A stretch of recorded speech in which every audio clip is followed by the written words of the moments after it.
Hey everybody, welcome back to BobkeTV. Well, it's Tuesday, you know what that means? Broom Wagon!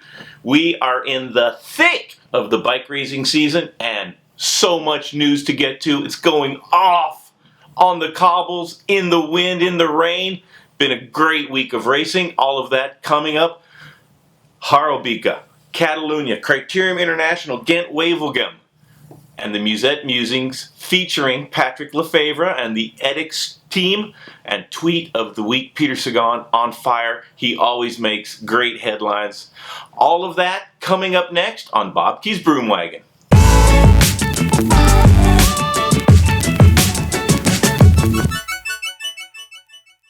Very often I'm coming to you from the road here in my hotel room, rotating back to the world from a crazy week of racing in Europe. Let's start with E3 Harelbeke and the good, the bad, and the ugly. The good, Michael Kwiatkowski, very clever acquisition by Team Sky to bolster their classics campaign. They've already struck gold with Kwiatkowski winning E3 Harelbeke in a two-up sprint with Peter Sagan, former world champion and current world champion, going head-to-head, and it was, in this case, Michael Kwiatkowski getting an emphatic win for the Sky team. That is the good. The bad, Fabian Cancellara, mechanical incident. The cars get so far behind so many groups that oftentimes it takes quite a while to get service when you've had a mechanical in these classic races, because the roads are so small and the fields are so big of racers and spectators everywhere. So it was over a minute before Cancellara was able to get a bike change. He wound up fourth, so Cancellara on good form, but very bad luck. Also, this is good and bad. Mekseb Debese from the Dimension Data Squad, an Eritrean cyclist, got horribly lost during E3 Harelbeke. But that's the bad. Wandering around Belgium, no cell phone, he's in a bike race, he has his race number, and he has his little computer, right, that measures his watts, distance, hours on the bike, heart rate, etc. When he got to 240 kilometers, he realized that he was horribly lost, stopped by the side of the road. A man was kind enough to invite him into his home and straighten out where he was staying and have the team come and pick him up. But it could have been a much worse situation than that. But for Mekseb Debese, it turned out good, and a bad situation, because the people of Belgium, everybody knows what you're doing. If you're in E3 Harelbeke and you're miles off the course and you have your race number on, everybody in Belgium knows how to help you. So that turned out to be good.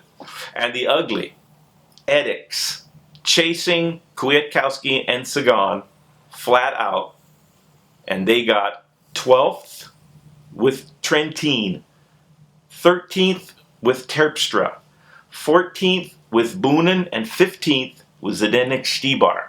And that's about as bad as it can get. That's in the ugly phase. And when those guys got back to the team bus after the race, I can assure you that there was not a lot of smiles. Not for a team like Edix that's accustomed to dominating, especially these one-day, very special cobbled races from the north. Edix is accustomed to winning, and Kwiatkowski was on their team last year, so they would have had a great win. But since he changed teams, Edix came up with nothing in E3 Harelbeke. That does not happen very often. On to the Volta a Catalunya. The good, Nairo Quintana, back on good form. Been a little bit worrying, Quintana, so far. Hasn't raced great, hasn't raced up to his potential, but he came good in Catalunya and demolished the field. The bad, Chris Froome, only 8th overall, almost a minute behind Quintana in the overall standings.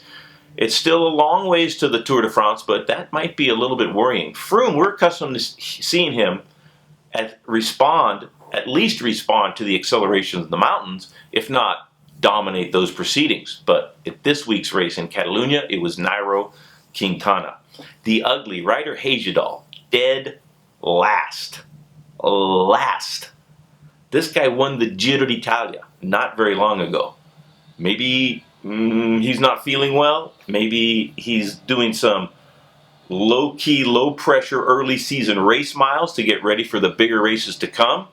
But what we've seen in modern cycling is that you have to race well consistently throughout the spring to be competitive in the Grand Tours. We don't often see Vincenzo Nibali, Chris Froome, Nairo Quintana, Alberto Contador racing dead last in any stage race. They're up there. They might not be winning, but generally they're up there and competitive. And then when they focus their training and they peak for the Grand Tours, they generally do really well. And the spring is a much stronger indication of how you're going to race in the summer than it used to be.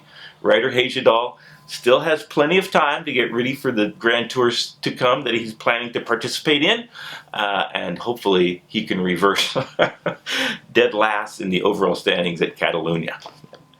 All right, Criterium International. A hard race on the island of Corsica, the good Thibaut Pinot.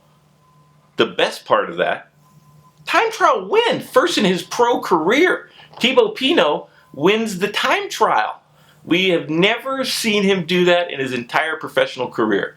So if he can continue racing like this, he dominated the mountain stage to the Col de los Pedales to win the overall, but he was already in the leader's jersey. But if he can time trial this well and continue his good climbing that he's always been capable of, he's going to be a force to reckon with at the Tour de France this summer.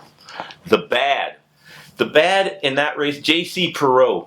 J.C. Perreault sent his teammate, a young professional, just 22 years of age, Pierre-Roger Latour, up the road, bridges across, then Pierre-Roger drops J.C. Perreault with about 5 kilometers to go. J.C. Perreault gets caught by the chase group and then gets dropped. And Pierre-Roger Latour goes on to second place in the overall standings. So maybe if the team was working for Latour throughout Criterium International, he might have had a better result overall. Also the bad, Pierre Rolland did not look good. He was supposed to help Lawson Craddock. Lawson Craddock had a great Criterium International, finished 6th place in the overall standings, just 22 himself.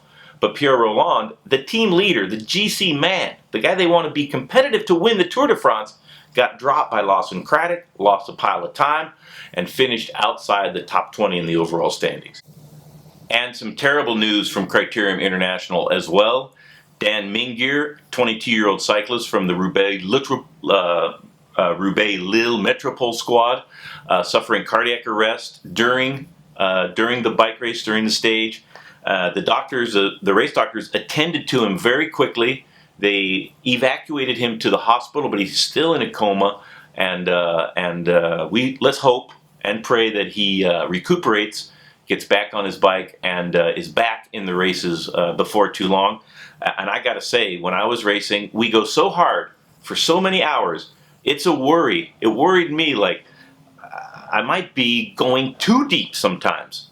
And in the heat of the moment, when you're trying your best to be successful, you don't think about it that much.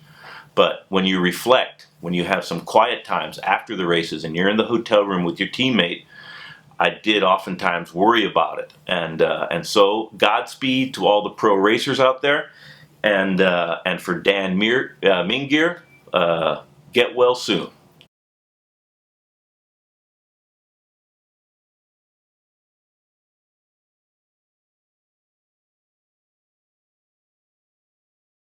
And in Gent-Wevelgem, Peter Sagan lifts the rainbow curse, as I predicted he would do. 5 seconds this year, but finally delivering in the rainbow stripes. A big win, emphatic win at the Gent-Wevelgem Classic in Belgium. That is the good from Gent-Wevelgem. But the bad, and as devastating as imaginable, as bad as it gets, we lost a young racer, Antoine Demoitier, involved in a crash as the race left Belgium and went into France for a few kilometers. And just after he fell, he was hit by one of the following motorbikes and taken immediately to the hospital in Lille. but succumbed to his injuries because of that, because of being hit by one of the follow vehicles in Gent-Wevelgem. And my prayers and deepest condolences and sympathies for the family. The bike racers all over the world are in the open roads, and just a helmet and lycra is not a lot of protection for the danger that the racers face.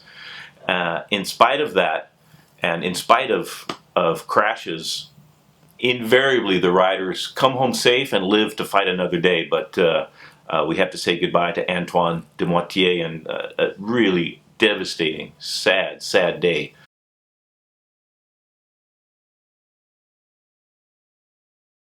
Okay, all right. Next up, my Musette Musings. Okay, everybody, this week in Musette Musings, Patrick Lefevre, the general manager of the Edix cycling team. After Dwars-door-Vlaanderen, this is what he was quoted as saying in the Belgian press: "The TV company may well be a fan of Van Avermaet. Beware, I have nothing against Greg. He is a world-class rider. He has not asked for this," referring to Van Avermaet. "But cameras have to drive behind an attacker, not in front. Nicky Terpstra drove the chase hard." I'll be blunt. I won't say what Patrick Lefevre said, but threw out an F-bombing hard. He pushed at, say, 450 watts, yet Van Avermaet extended his lead from 12 to 18 seconds. It's up to the regulator, he means the race official, on the motorbikes to intervene. Fortunately, Van Avermaet still got caught. Otherwise, I would have been even more pissed. That sounds pretty pissed. However, this is what Karel van Nieuwerkerke had to say, a Belgian journalist. This is what he wrote on Twitter. In Dutch, I'll go straight to the translation. "That was also what happened when Nicky Terpstra won Dwars-door-Vlaanderen." Right? So that was the tweet from Karel van Nieuwerkerke. Patrick Lefevre upset that the motorbikes paced Van Avermaet, or Van Avermaet took too long of a pace behind the camera motorbike that was covering Dwars-door-Vlaanderen.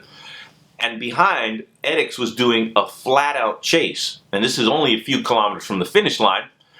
And so Patrick Lefevre, referring to his team becoming too tired to contest the sprint that was won by Jens de Bucheren from the Lotto Soudal team. So Patrick Lefevre on fire in the papers after Dwars-door-Vlaanderen. But if you're the Edix team, you're the 800-pound gorilla in the room. Edix dominates the cobbled classics. They are the strongest team in the peloton, and they're so successful because they're able to place not just one rider, generally in the finale, but multiple riders, 2, 3, 4, sometimes 5 guys in the big one-day cobbled races that dominate the spring from the north of Europe.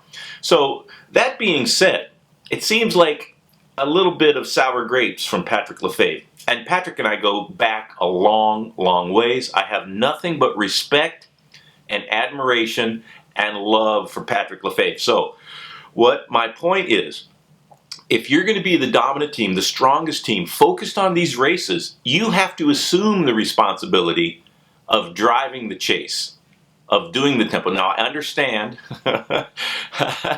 it's a disadvantage to have the motorbikes pacing one of your competitors. But generally what happens is the cycling cosmos balances itself out. And when you're in the game for a long time, especially as long as Patrick has been in the game, you take some on the chin. Other times, you get the bouquet, raise your arms in victory, and have champagne with your teammates. And I'm sure a lot more of those days are coming. But Patrick Lefevre, I love you, my brother. Don't get too mad at me. I'm just the messenger. So fast forward to E3 Harelbeke. This is what Patrick Lefebvre had to say. Harelbeke won by, and maybe even a little bit more vitriolic, because Michael Kwiatkowski was on edX last year. So this is what Patrick Lefebvre was quoted as saying by the Belgian media. If you're a rider with a number 1 on your back, then you should be a leader. I didn't see leaders. I only saw cowards. Ah, yowzer. So Patrick, referring to Kwiat and Sagan off the front, working well together. And, you know, to me, that's 2 of the pre-race favorites. Those are the guys you have to chase down if you're the edX squad. If you don't have the power, that's one thing. But to blame the other riders, Cancellara, Sepp van Mark, the other guys in the small chase group, that's a little disingenuous. Because it's not their job. The other team's just one guy. You got 4 guys there. So they did get a chance to sit on, but they most certainly are not racing to get 3rd place or get 4th place. Fabian Cancellara is racing to win. And if he starts cooperating with your team and you have the numbers and he gets beaten in the sprint, it sort of defeats the purpose. So maybe next time you send a guy in the break with Kwiatkowski and Sagan. If they ever break away again, make sure there's an edX guy up there, or be ready to chase. And if it doesn't go your way, if your riders don't have the legs, that happens in bike racing. It's kind of hard to find, for me anyways, it's hard for me to call any of the other riders in that group with the edX guys cowards. So remember, Patrick, I still love you. And best of luck. I'm sure it's going to be a successful season moving forward for edX. Okay, finally, time for Tweet of the Week. The tweet of the week comes from a one-man headline machine, Peter Sagan. If we recall back to 2013 in the E3 Harelbeke, Peter Sagan, a pretty controversial maneuver on the podium. It's hard to even talk about because it's so, it's so solicitous. And Peter Sagan made a video apologizing for his behavior on the podium in E3 Harelbeke back in 2013. This year, he was second again to Michael Kwiatkowski, and so he posted this tweet.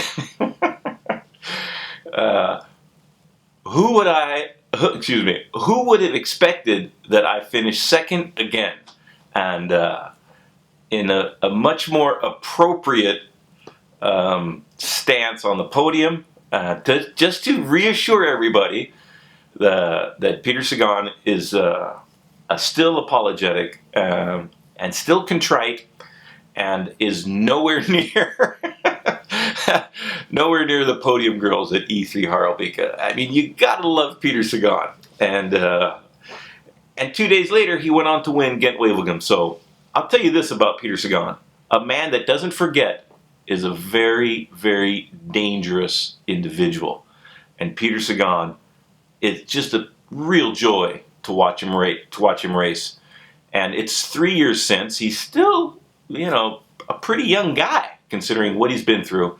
And so best of luck to Peter Sagan, and hopefully the rainbow curse will be lifted off of his chest and shoulders and returned to the firmament where the rainbow belongs. Thanks, everybody, for listening to the Broom Wagon this week. You can follow me on Twitter and Facebook. I love to hear your comments. There's a lot to comment on this week, and subscriptions are absolutely critical for me to continue doing these, and a thumbs up if you like these videos. Thanks a lot, everybody. This was an out-of-competition test. Test sample taken December the 5th. Michael Buckley, why are you doping in the wintertime? Are you getting ready for the Christmas Crit series? I do not get it. I'll never understand this.